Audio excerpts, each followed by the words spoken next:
Bonjour et bienvenue sur la chaîne Budget et Bon Sens, je suis Nelly. Aujourd'hui j'avais envie de vous parler des compléments de revenus possibles, mais qui ne sont pas liés à un emploi. Pour ceux qui sont déjà salariés ou qui sont auto-entrepreneurs et qui souhaitent gagner un petit peu plus, mais qui n'ont pas le temps ou pas l'envie de prendre un second boulot, il y a plusieurs moyens de compléter ces revenus. Le premier, c'est la location de vos biens. Donc, plusieurs types de biens.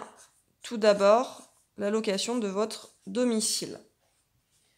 Tout le monde connaît, je pense, les plateformes Airbnb, Abritel, Booking, etc., qui permettent de mettre en location votre logement sur des durées de votre choix.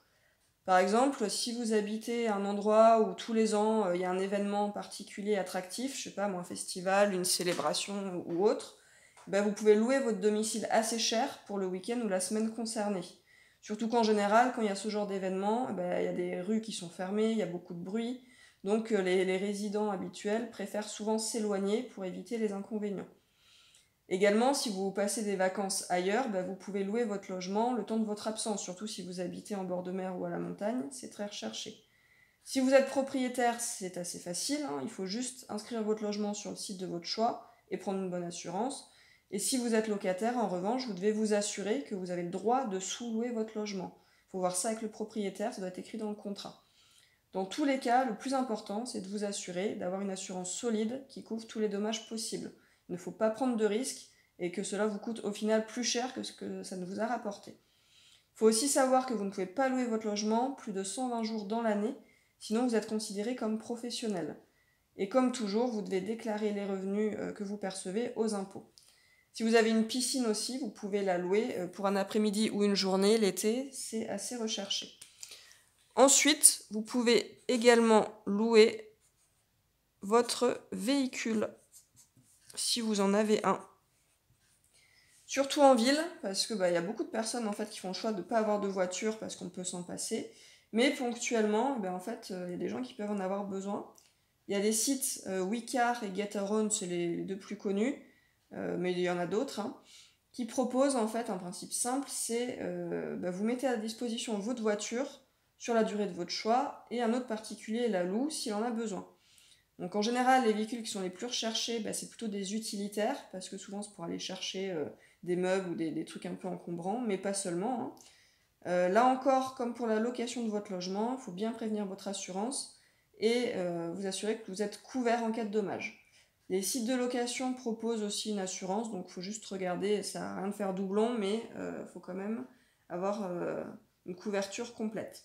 En général, les locations se passent bien. Je sais que mon conjoint l'avait fait il y a quelques années, il n'avait jamais eu de problème, son véhicule n'avait jamais été abîmé.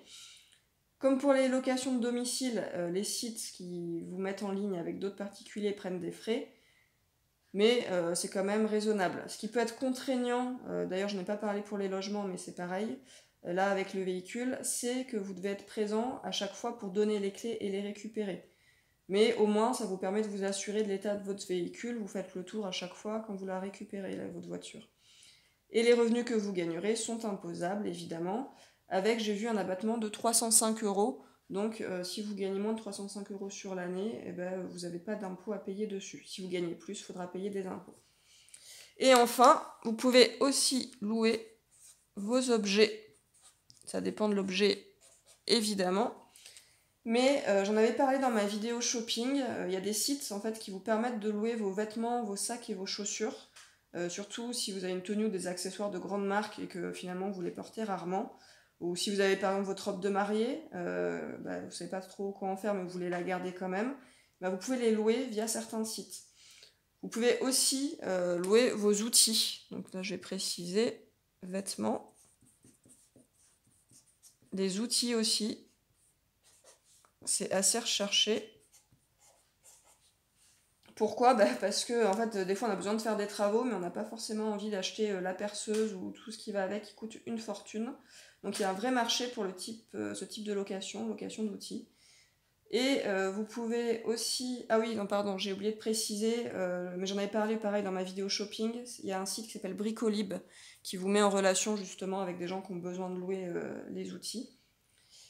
Et donc enfin, vous pouvez aussi louer vos jeux de société.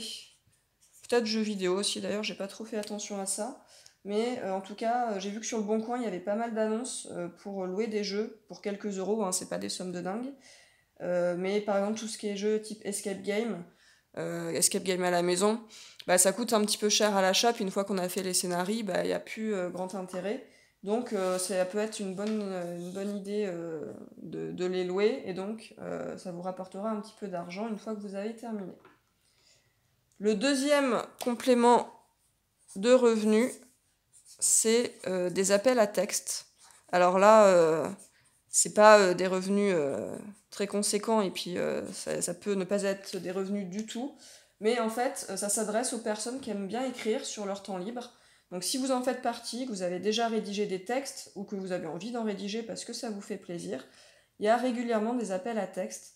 Donc certains imposent un sujet, d'autres sont libres, et la plupart de ces concours-là, de ces appels sont gratuits. Il faut juste bien regarder les conditions.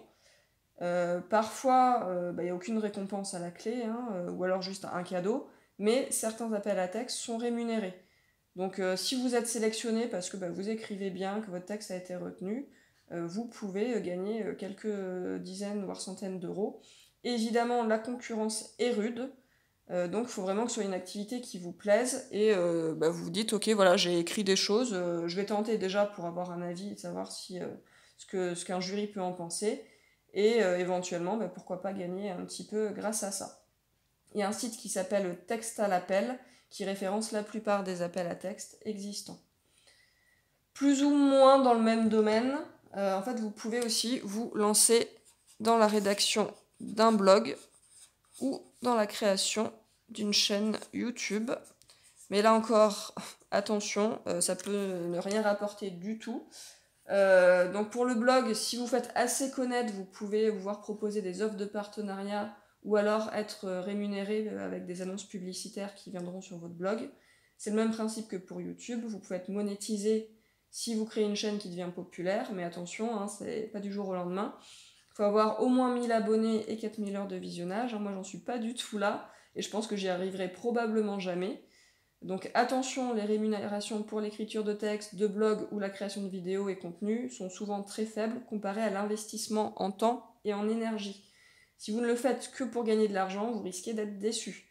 Mais l'idée, en fait, c'est de le faire si c'est un projet qui vous tient à cœur et si vous avez quelque chose à partager avec vos lecteurs ou spectateurs. Moi, par exemple, ma chaîne, c'était pas du tout pour gagner de l'argent, parce qu'à mon avis, j'en gagnerai jamais avec. Mais c'est vraiment histoire de partager des expériences et d'avoir des retours aussi d'autres personnes qui peuvent donner des bons conseils.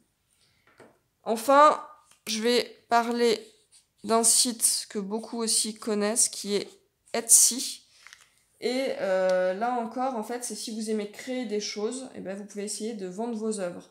Par exemple, si votre passe-temps, c'est de fabriquer des bijoux, des vêtements, des sacs, ou je ne sais pas quoi, mais en fait, vous n'avez pas forcément envie de tous les garder, ou alors ça prend quand même pas mal de place, vous pouvez les mettre en vente. Donc là, je parle d'Etsy, mais bon, il y a le Bon Coin, enfin en tout cas, il y a plein de sites possibles.